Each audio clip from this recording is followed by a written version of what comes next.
he starred. I just want to say my condolences to the young football player who was killed in Frisco, Texas, Austin Metcalf.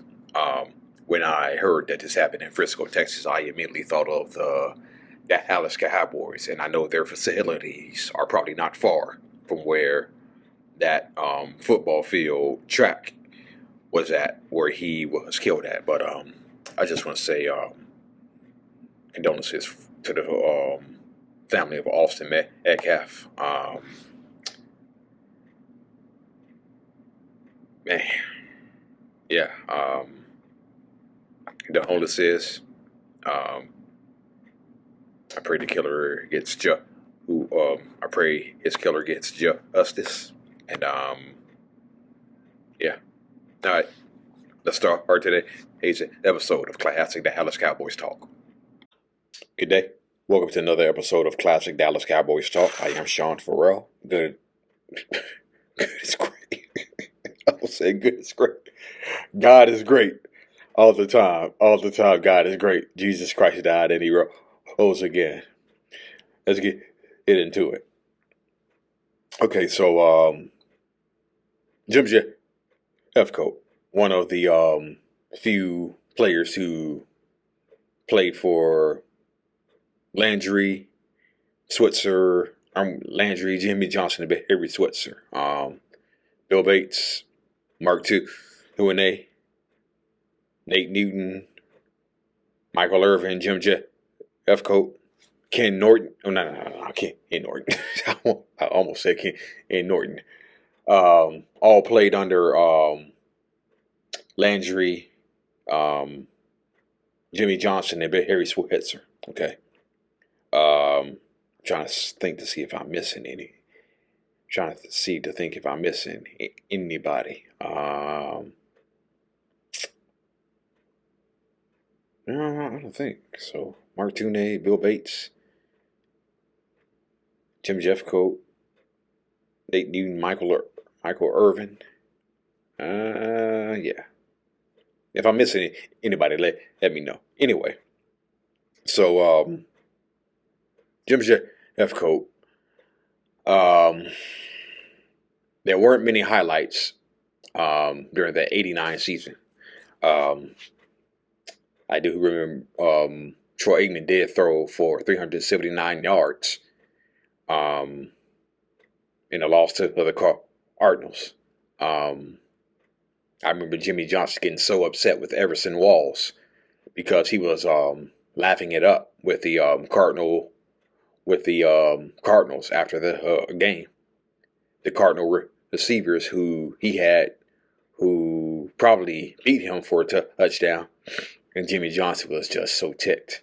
Jimmy Johnson was so pissed that he couldn't even say nothing to Everson Walls. And so when Jimmy said the culture was had to change, that's what he was talking about. He said to Everson Walls, "We just lost the game and you're having it hit up?" Everson Walls went like, "Coach, we've lost a lot around here. I don't think it matters." And that's when Jimmy Johnson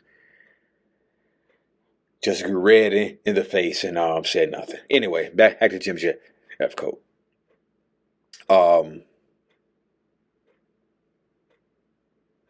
Like I said, there weren't many highlights in the '89 season, but Jimmy Johnson did say that Jim Jeffcoat was the one player who played harder.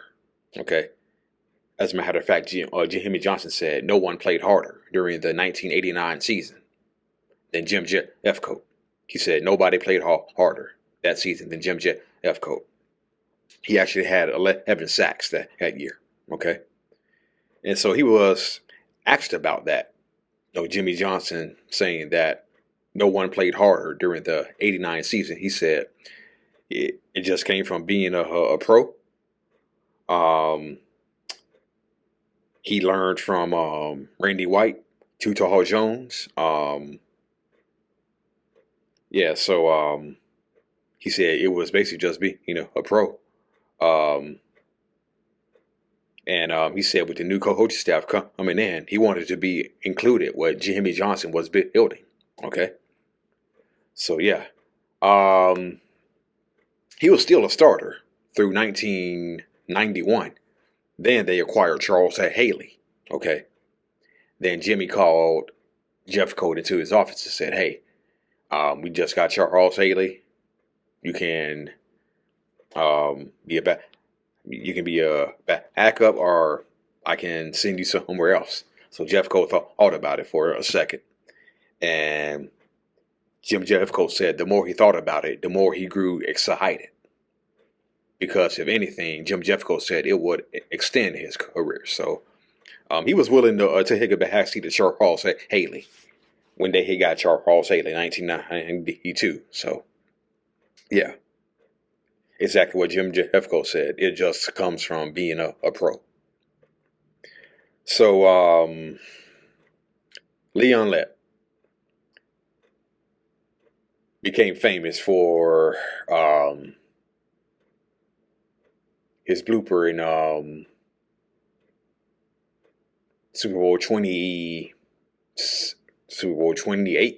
not Super Bowl 28, Super Bowl 27, okay, where he held the ball out just before the goal line when Don B. caught him.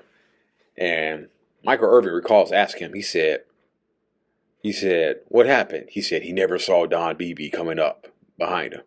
And if you looked what Michael Irvin did as he got closer to the goal line, he caught the ball, and what he would do is he would show the ball. He would show the ball before he crossed the goal line. Then after he crossed the goal line, he would spin in the ball. So Leon Lett was trying to imitate Michael Irvin, okay? He was trying to imitate Michael Irvin, okay? Right?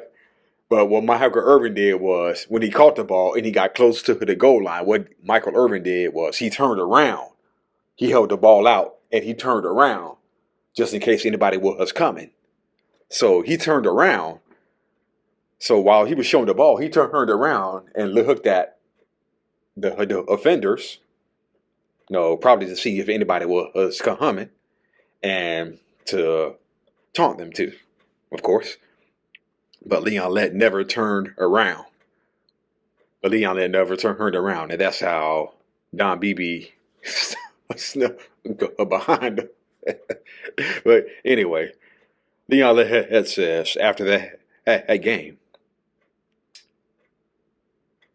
Leon said that he didn't even celebrate. He didn't even celebrate, according to Leon Lett.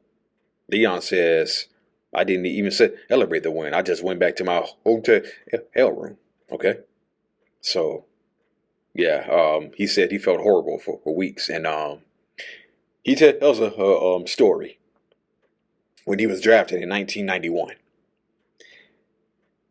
He remembers he got a call from Jimmy Johnson saying that he was drafted, okay?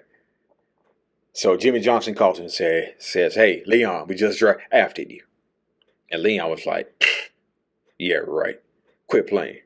Who is this?" He says, "No, Leon, I'm playing. You just drafted you." And Leon still didn't believe it until Jimmy handed the phone to Jerry. And then once Jerry spoke with Leon Lett that was like, "Oh, I've been drafted by the Dallas Cowboys." So Leon initially didn't believe he was drafted by the Cowboys, right? Hudson Houck, one of the best offensive line coaches in the game.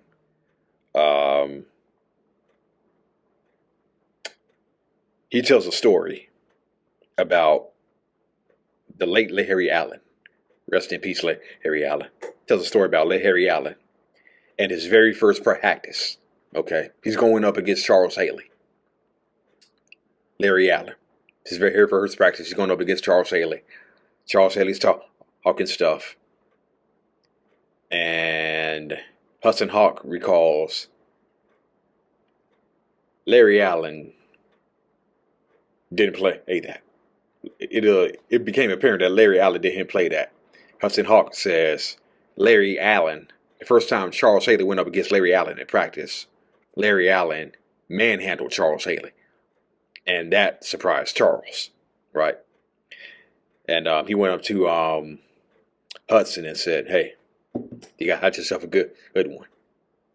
Okay, so apparently, yeah.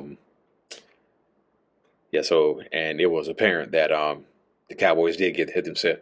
That was a good one. Multiple time Pro Bowler, Hall of Famer, gone too soon. And the 21-point comeback versus Washington, opening day of 1999. We were down 35-14 in that game. I just want to know how the Redskins allow Rocket Ismail to get behind him like that. He was wide open. He was miles away from the Redskin defenders. And I'm like, how did he get wide open? And they show the replay how he got wide open. I'm like, oh, that's how he got wide open. 35-14. Couple of touchdowns to David LaFleur, Michael Irvin, and of course Rocket Ismail had the game winner. So yeah. All right, that's it. And that's all for Classic Dallas Cowboys Talk. I'm out of here, y'all. God bless you. Peace out.